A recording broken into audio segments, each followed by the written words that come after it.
Hey guys, and welcome back to another video. Very quickly before we get into the meat of this one, I just want to pop it out there that I'm going to be doing a few more Q&As. Some of the followers on Twitter already have given me brilliant questions, but if you have any of your own, drop them down in the comments. Anyway, now on to the main video. Okay, let's take it down a notch and get real. This video's title is not at all hyperbolic. This, quite literally, is my largest concern about Legion.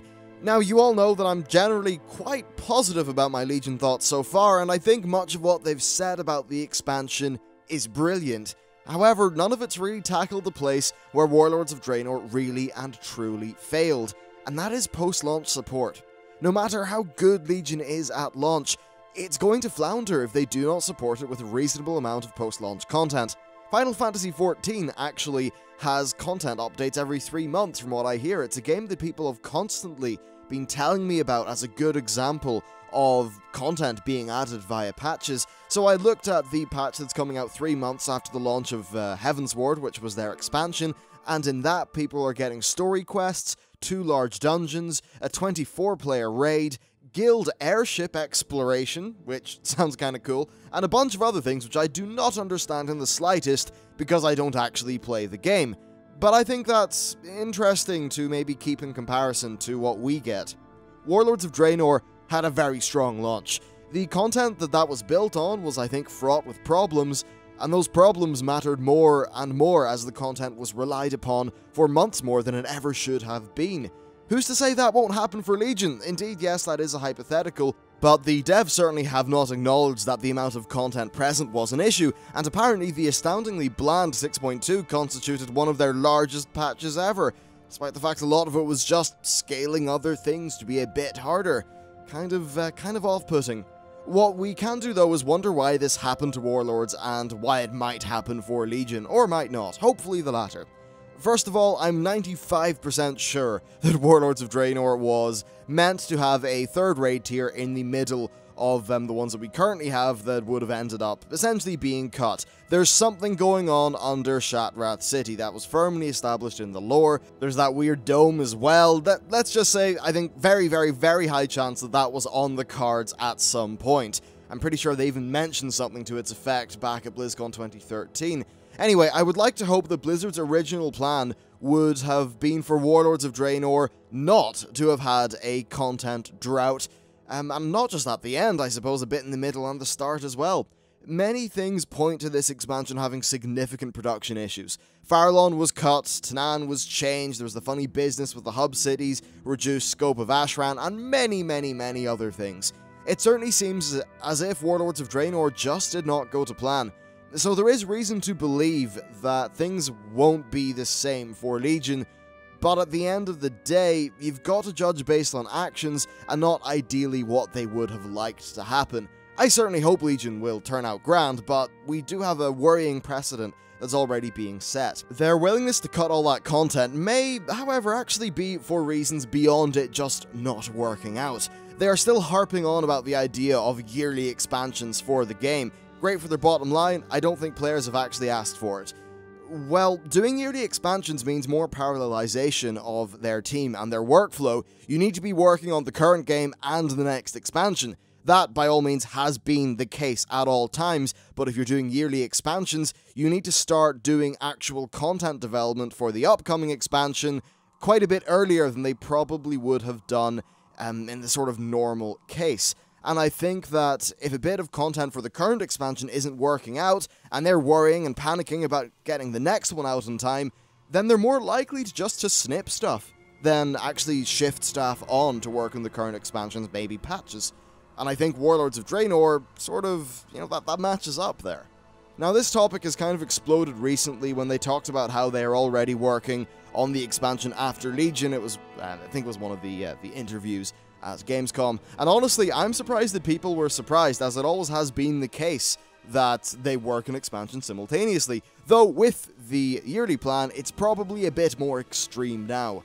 The landmass of the Broken Isles is probably finished, essentially, at this stage, and I wouldn't be surprised if work was already happening on the world of the expansion after Legion. I suppose what would worry me is that if the yearly plan means staff are working on the next expansion's content earlier than normal, then we might see less time spent on the content updates for this expansion, especially those which involve a chunk of sort of the world being added or maybe a new art style, like with the Isle of Thunder. Sure, this is technically all speculation, but I think it's worth saying, and some of it sort of adds up in light of how things actually played out with Warlords of Draenor.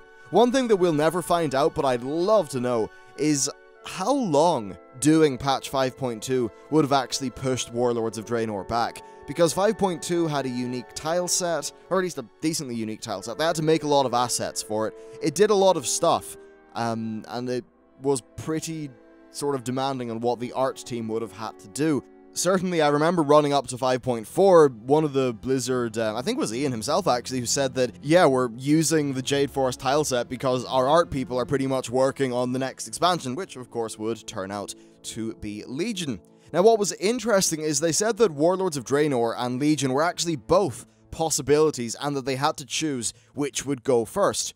Story-wise, I think the opposite would have made more sense. I mean, hell, it would have meant that Warlords would have lined up with the movie better, but since the movie date was constantly changed by Legendary, I don't think we can really pin anything on Blizzard there. I do wonder if Warlords of Draenor ended up seeing the short end of the stick by being the first out the gate, at the exact same time that the team size increase was going on. And a lot of people think, well, you've doubled the team, therefore you're going to have twice the workflow. Like, even from my own times where I've worked in teams for things, that just isn't the case. There have been projects that I could have done faster with one other person than with a team of 6. That often is just the nature of what teams are like when they're getting set up. Generally, it's a bit of a clusterfuck, and certainly having that many people being added to the WoW team, I completely understand that it would have caused legitimate problems. Sucks for us as customers, not cool from the customer perspective, but perhaps an actual valid, legitimate reason.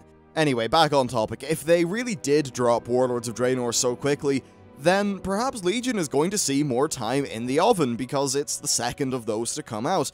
Part of me is glad that it kind of maybe went this way. Warlords of Draenor displayed a number of design ideas which really hurt the game, and seeing those ideas murder a full Legion expansion would have really, really saddened me. And I think Blizzard have learned a lot of lessons. They've learned how Apexis-styled missions, sometimes they can work, but in many cases, they don't work. They've probably learned a lot about their endgame storytelling. Multiple times they've said that, yeah, we will do more storytelling inside the game at max level. I think they've learned a lot, and if those things can be applied to Legion, then that's certainly good. But obviously, the last 10 months was probably too high of a price to pay, and it really did hurt the game quite a bit, which sucks for just about all of us involved. Yeah, bit of a pity.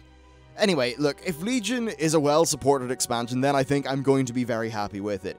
If things go how they did with Warlords of Draenor, well, I won't be happy about the expansion in the slightest. Warlords of Draenor didn't deliver the same value for money as past Blizzard offerings did, and I don't think that regression in that regard is acceptable. Let's hope that we get an expansion that is designed to keep people playing by having excellent content that's updated on a regular basis. If they manage to deliver that for the full life of Legion, then I'm sure the game will be in a rather healthy state at the end of that expansion. If they do another Warlords of Draenor, well, I mean, we're in very dire straits then. I mean, we lost half the subs. If we lose half again, then actually Final Fantasy XIV might actually be bigger in terms of active subs, which would be quite the way to shoot oneself in the foot, Blizzard. But anyway, that's basically it for this video. I'm sure the comments will be interesting. It'll either be, oh, you're going soft on Blizzard, or, you know, oh, you're always negative. I'd like to think that the last month of videos would show the latter isn't the case. But anyway, I just thought I should really get this stuff off my chest because I've been talking a lot about speculation and talking about game design and things like that. But I think it is important every now and again just to, you know, take it down a bit, keep it real, and say, look, as much as all this stuff that I'm saying about really excites me and it's really interesting and there's so much potential, at the end of the day, here are some of the sort of facts and some things we can draw from that, and there maybe is still cause to be a little bit worried about things.